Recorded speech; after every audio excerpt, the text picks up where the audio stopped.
ओहो! ल हेर्नुहोस् त चाइनिजहरूले गर्छन् क्या हेर्नुहोस् त ल खुर्सानी रोप्ने आइडिया, त्यसपछि विभिन्न फलफुलहरू चाहिँ यो तरिकाले रोप्ने रहेछ। बिचमा यसरी पानी कुदाउने ठाउँ हेर्नुहोस् त टमाटर यस्तो राम्रो।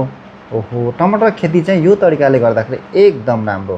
त्यसपछि खुर्सानी, त्यसपछि बैगुन, विभिन्न फलफुलहरू चाहिँ यो तरिकाले रोप्दाखेरि एकदमै राम्रो। हेर्नुहोस् त ल। ओहो!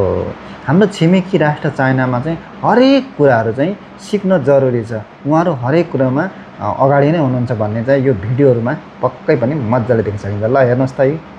ओहो! ल हेर्नुहोस् भिजाउने आइडिया पनि हेर्नुहोस् त ल। सिँचाइ गर्ने आइडिया यस्तो राम्रो छ हेर्नुहोस् त ल।